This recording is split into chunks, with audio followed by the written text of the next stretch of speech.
Welcome back to Cycle Wisdom, where we empower women to restore natural menstrual cycles to improve health and promote fertility. I'm your host, Dr. Monica Minjeur, and I'm so glad you're listening today. A super light 1 or 2 day period might feel lucky to you, but is your endometrial lining getting what it actually needs? In this episode, I'm going to break down what a light flow with your cycle really means, how estrogen and progesterone both help to shape the endometrium or uterine wall lining, when it's important to check labs and ultrasounds, and practical changes that can build a healthier amount of bleeding, not only for comfort, but to improve your health and promote fertility. So let's start off, as always, with a story about a patient of mine who we'll call Nina. When Nina first came to see me, she was an avid long-distance runner, and she was in her first year of graduate school. She had recently been married, and they were hoping to start trying to conceive within the first year. However, Nina was concerned. She knew that her very light periods of only lasting 1 or 2 days were potentially a sign that her body wasn't ready for pregnancy. After the third cycle of seeing this, she came to seek further evaluation from our clinic because she was really concerned that this was not going to lead to pregnancy, and it was a significant shift from what she had been noticing previously. Now, luckily for us, Nina was already charting her cycles, and when she came to us for her chart review, we noticed cycles were anywhere from 28 to 35 days apart, which is normal. However, she only had 1 or 2 days of a light flow. She also was having a hard time identifying any fertile mucus or an ovulation window, and occasionally when she went on longer runs, she would notice that she had some mid-cycle bleeding. Now again, at this time, Nina was running quite a lot, roughly 40 or more miles per week, and she had noted that during graduate school, she was getting a little less sleep than usual, averaging about 6 to 7 hours a night, and had been utilizing quite a bit of caffeine in order to be functional during the day. Our initial workup with Nina showed that her uterine wall lining was a bit thin. It was 5.2 millimeters. Labs revealed that her estrogen levels were on the low side of normal, and her progesterone levels were also borderline. She had low iron stores, and the rest of her labs were fairly normal, including her thyroid and prolactin. We talked with Nina about how she could help to balance her hormones in a couple of different ways. And one of those ways was talking through how to balance her exercise, her dietary intake, and her stress levels. Now, it's really challenging in some cases to understand that too much exercise can actually cause problems from a hormone standpoint. So we worked on slowly scaling Nina's running back. She worked towards getting more protein with her meals, as well as repleting some of her iron stores and other labs that were a bit on the low side. Over the course of the next 3 months, we also added in some luteal phase progesterone support, and we found that she had a much more clear ovulatory pattern with fertile mucus improvements, and her periods began to lengthen back out to a normal 3 to 4 days of healthy flow. By the time that she left our care, Nina said that she felt confident that she was able to identify not only when she could get pregnant, but also felt better about knowing that her body was more prepared now that she was back to her regular cycles. Now, most of the time, women don't come in complaining of having a light period. In fact, many women would prefer to have a very light period. And this can be normal for some women. However, persistent, very light or very short menstrual flow can oftentimes be a reflection of an endometrial lining or a uterine wall lining that is quite deficient in estrogen. So in plain English, estrogen is important for helping to increase the endometrial lining, and it increases blood flow to the area. This is what sets up that lining thickness and just a nice healthy pattern to allow implantation to occur later on during your cycle if you were to become pregnant. Progesterone, which again typically is going to show up after ovulation, will help convert that lining of the uterus into one that is more receptive for implantation to occur.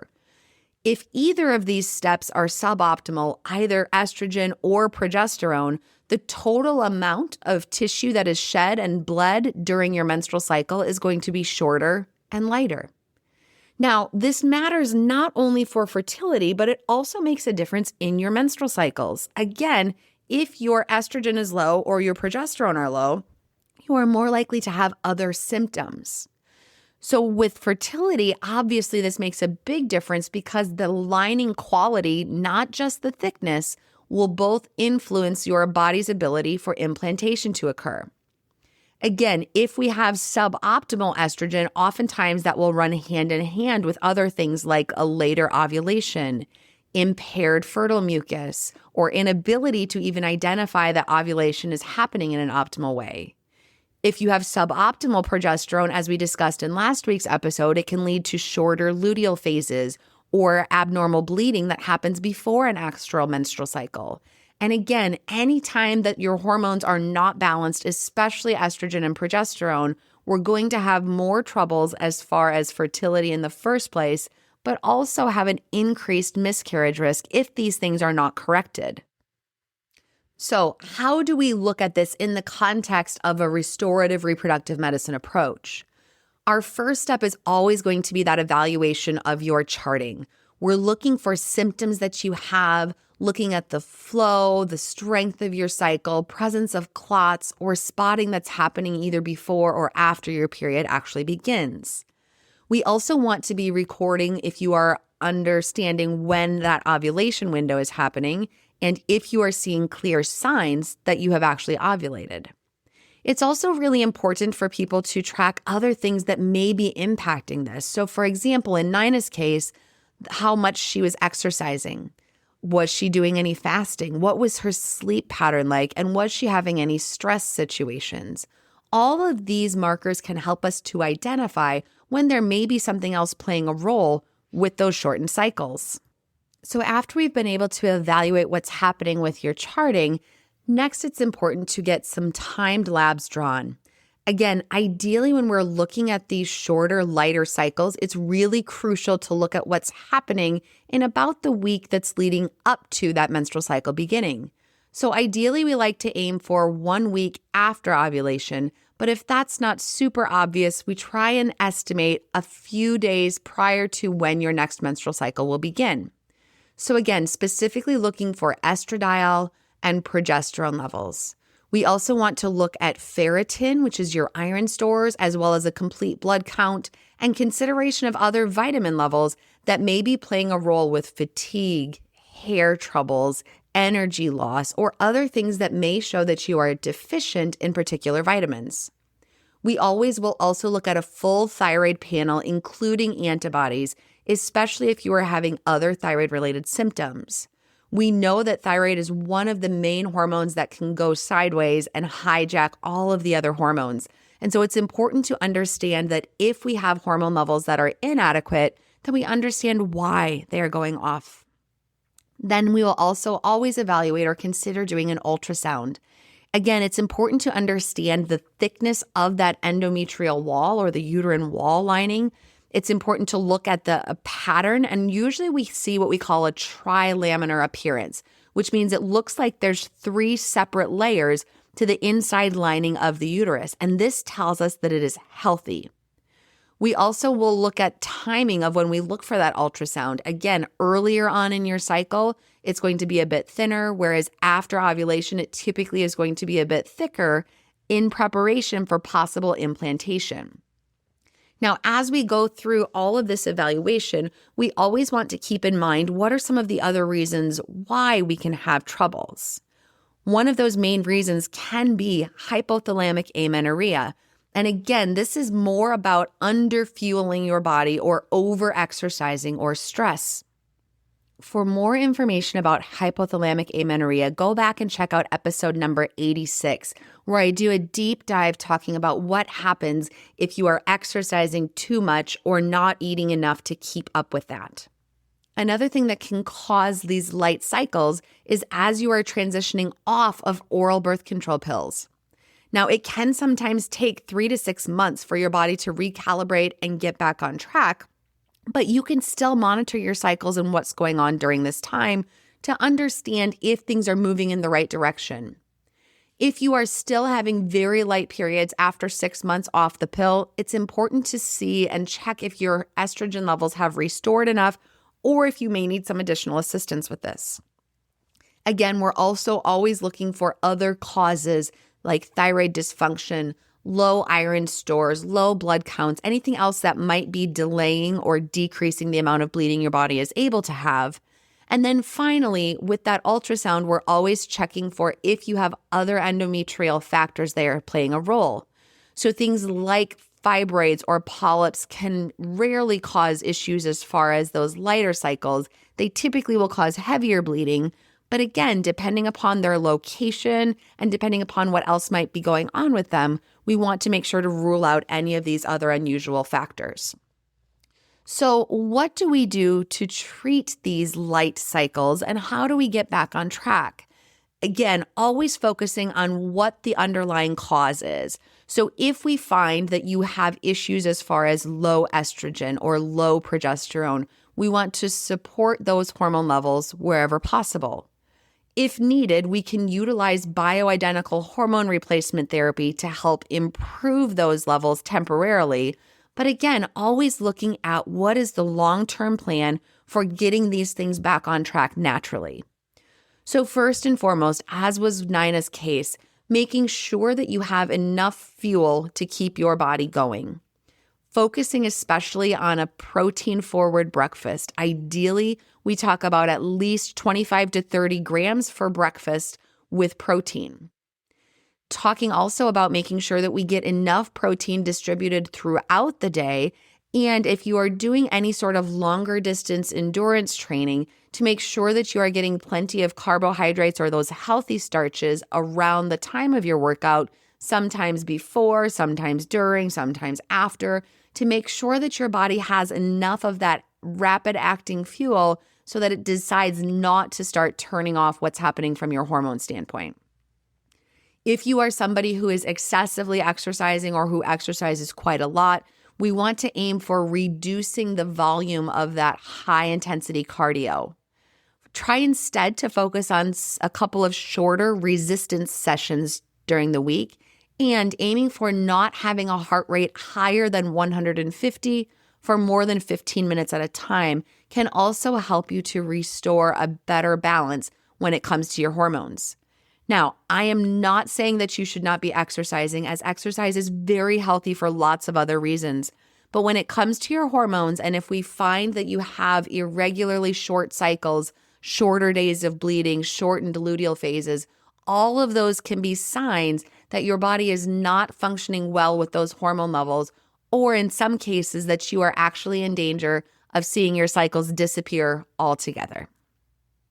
And finally, and most importantly, as we go through this process of restoring your hormones, of improving the lifestyle balance, of improving what's happening from your overall standpoint of what we see with your menstrual cycles, we want to repeat testing, checking your labs again 7 days after ovulation to make sure that estrogen and progesterone are actually improving, repeating an ultrasound if needed to confirm that the lining of your uterus has gotten more thick, that it's following appropriately with what we would expect to see for the cycle time that you are at. And if you are still not noticing any significant improvements, then we need to reassess and redefine further what are the next steps. All of these things can be corrected. And again, for many women, it's hard to say, I don't want to have a 1 or 2 day cycle. That is the dream for most people. But again, we want to identify and recognize that this can be a problem.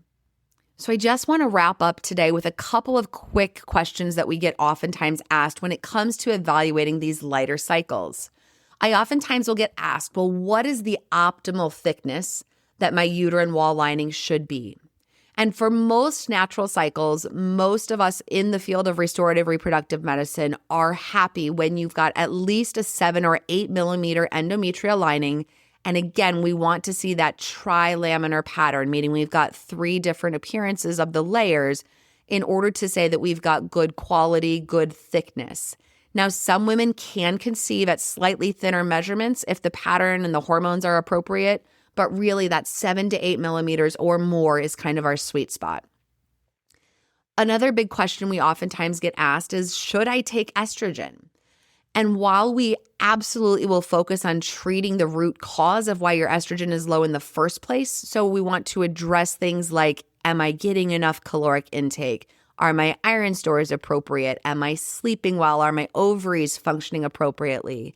If we have identified that all of those root causes are doing well and we are still struggling, then we absolutely will recommend utilization of estrogen in cases where we need to help build up that lining and get your cycles back on track.